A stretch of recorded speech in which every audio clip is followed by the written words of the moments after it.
Buenas tardes, mi nombre es Fernando Duber, soy estudiante de la Escuela de Derecho de la Universidad Católica Santa Rosa. Pertenezco al grupo número 2, binomio número 4.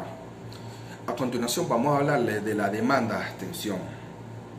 Seguidamente por los temas antes expuestos por mi compañera Lilian Avilés, a continuación voy a hablar de los elementos constitutivos de la demanda de abstención. Los elementos constitutivos de la abstención o negativa de la administración son los siguientes. La obligación específica y precisa. Esta se presenta como un paradigma de contraste que sirve para verificar si la abstención existe en efecto del supuesto expreso y especialmente previsto en la norma.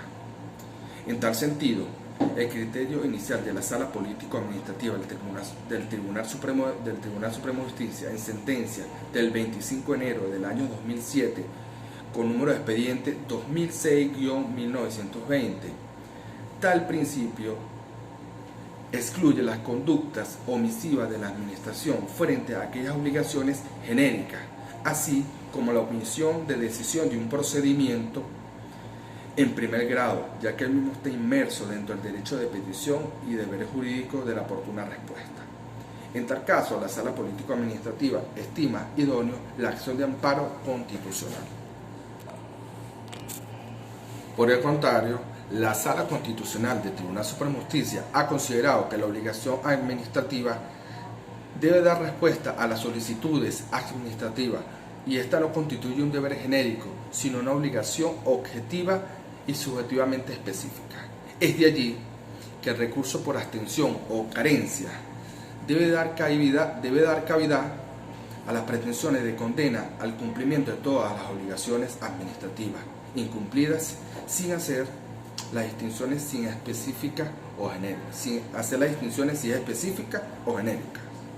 En este sentido, la Sala Político-Administrativa del Tribunal Supremo de Justicia asume el criterio de la Sala Constitucional, admitiendo que la tramitación no solo de aquellas acciones cuyo objeto sea solamente el cuestionamiento de la omisión de la administración respecto a una obligación prevista de manera específica, si no es una norma legal, sino que debe abarcar las que pretendan un pronunciamiento sobre su inactividad con respecto a aquellas actuaciones que le son exigibles, sin que sea necesaria una previsión concreta de la legislación.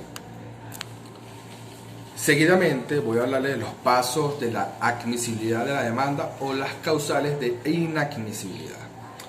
Presentada la demanda, la primera operación que el juez debe realizar es verificar que las mismas cumplan con los requisitos de admisibilidad de la misma, y esta se formula en un sentido negativo como causales de inadmisibilidad y esto se encuentra tipificado en su artículo 35 de la LOCA.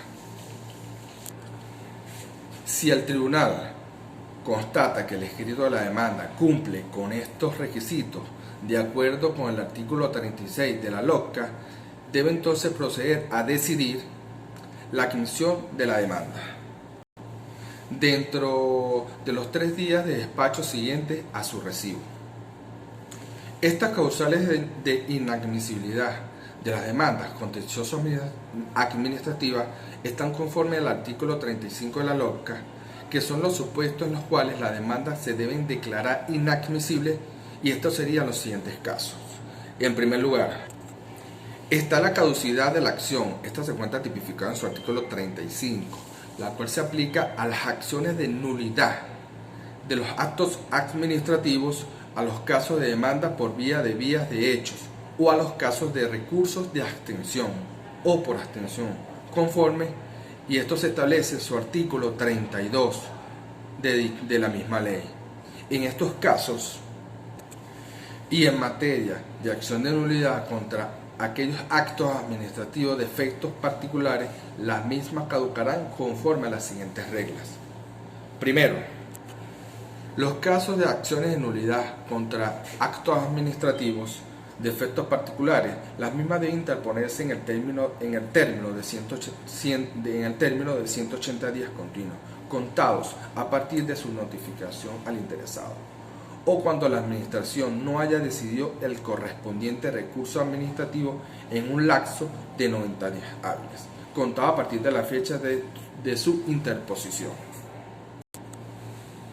La regla tradicional en materia contencioso administrativa de que a pesar de la caducidad de la acción y la ilegalidad del acto administrativo en efectos de particulares, podrá oponerse siempre por vía de sección, salvo aquellas disposiciones especiales, y se va conservando en la ley orgánica. Esto se encuentra tipificado en su artículo número 32.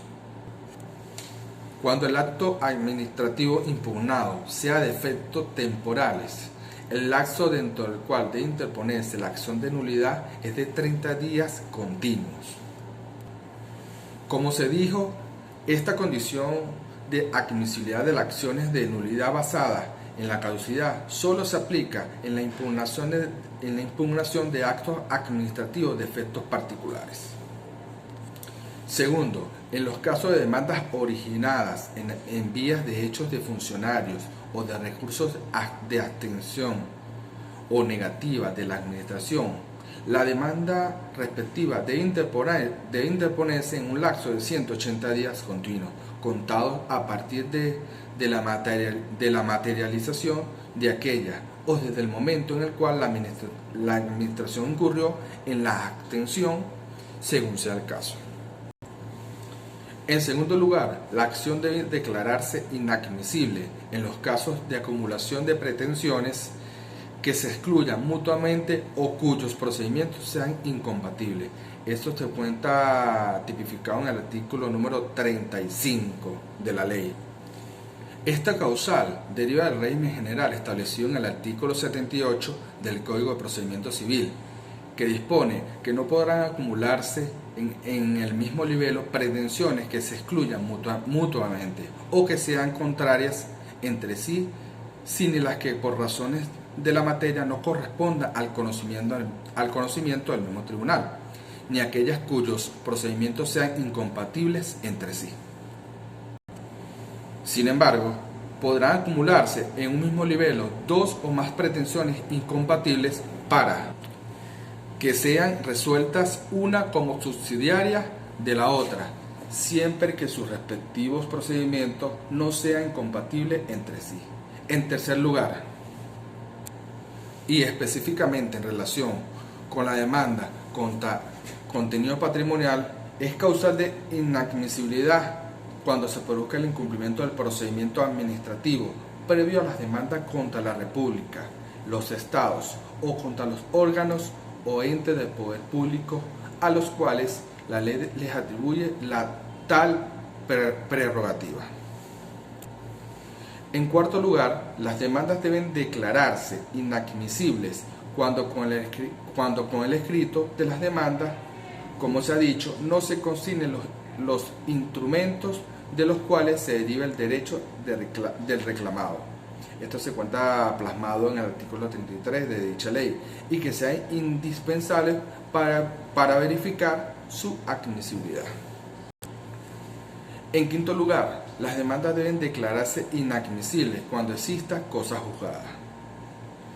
En sexto lugar, las demandas también deben declararse inadmisibles cuando el escrito de las mismas contengan conceptos irrespetuosos. Y por último, en séptimo lugar, las demandas contenciosas administrativas también deben declararse inadmisibles cuando sean contrarias al orden público o a las buenas costumbres o a alguna disposición expresa por la ley. Buenas tardes, señores, espero que este breve bosquejo le haya servido de gran ayuda, y esto es todo lo concerniente a lo que es la demanda por abstención. Muchísimas gracias por su atención. Buenas tardes.